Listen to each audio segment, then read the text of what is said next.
अस्सलाम वालेकुम students, welcome to easy math. आज हम क्लास 9 न्यू बुक के चैप्टर नंबर 3 की एक्सरसाइज 3.1 का क्वेश्चन नंबर 4 डिस्कस करने जा रहे हैं।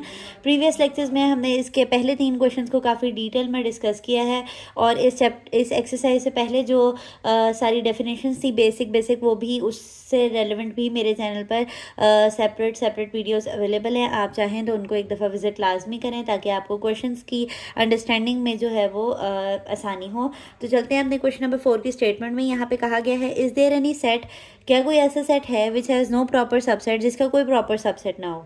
अब मैंने आपको बताया था कि प्रॉपर सबसेट निकालने का तरीक़ाकार ये होता है कि अगर आपके पास कोई सेट दिया हुआ हो 1 और 2 तो आप उसके पहले सारे पॉसिबल सबसेट्स निकालते हैं, यानी कि सबसे पहले एम्प्टी सेट लेते हैं, फिर सिंगलटन्स करके लेते हैं और फिर वो सेट इटसेल्फ आ जाता है, यानी कि वो सेट खुद आ जाता है। मैंने आपको कहा था कि एम्प्टी सेट और इटसेल्फ को छोड़ के जो भी बचते हैं ना वो उसके प्रॉपर सबसेट्स होते हैं, यानी कि इसका प्रॉपर सबसेट है 1 और 2। तो उसने कहा है कि ऐसा कोई सेट है जिसका कोई प्रॉपर सबसेट बन ही ना सकता हो।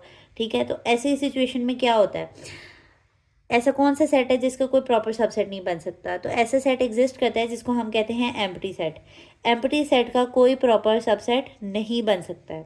ठीक है, तो ये इसका 1 लाइन आंसर था, लेकिन मैंने फिर भी एक एग्जांपल रेड पेन से लिख दिया। ये सोल्यूशन का हिस्सा नहीं है, लेकिन आपको रीज़न समझाने के लिए बता रही हूँ। A set consisting of all the natural numbers, ऐसा सेट लेना है जो कि नेचुरल नंबर्स पे कंसिस्ट करता हो, यानी कि नेचुरल नंबर्स क्या होते हैं जो कि 1 2 3 से स्टार्ट होते हैं।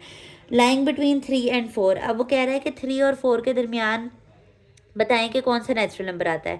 तो अगर मैं वैसे बताऊँ नेचुरल नंबर्स तो ये 1 2 3 4 होते हैं, मतलब इसको सेट की फॉर्म में लिख लो और ये अप टू सो ऑन। तो 3 और 4 के दरमियान में तो कोई वो है ही नहीं नेचुरल नंबर।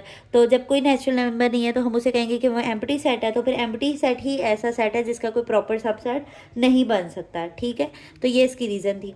नेक्स्ट है, what is the difference between, अच्छा ये बड़ा इंपॉर्टेंट सवाल है, शॉर्ट क्वेश्चन में आ सकता है आपको।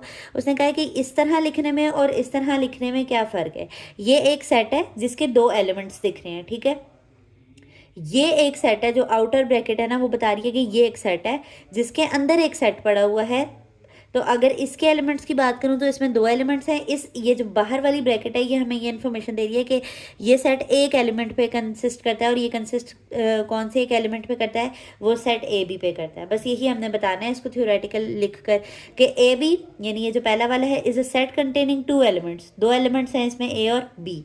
वाइल इस तरह लिखने में क्या है, ये एक सिंगलटन है। मैंने आपको बताया था जो सिंगल वैल्यूड वो होता है, सेट होता है, उसको सिंगलटन बोलते हैं।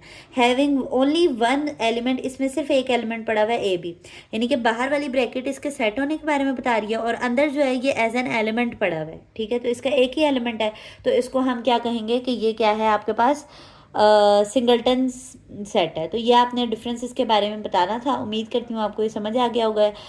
नेक्स्ट क्वेश्चन जो है वो हमारे पास थोड़ा सा लेंथी था, तो मैंने सोचा कि बस ये 2 क्वेश्चन ही एक वीडियो में एक्सप्लेन कर देती हूँ।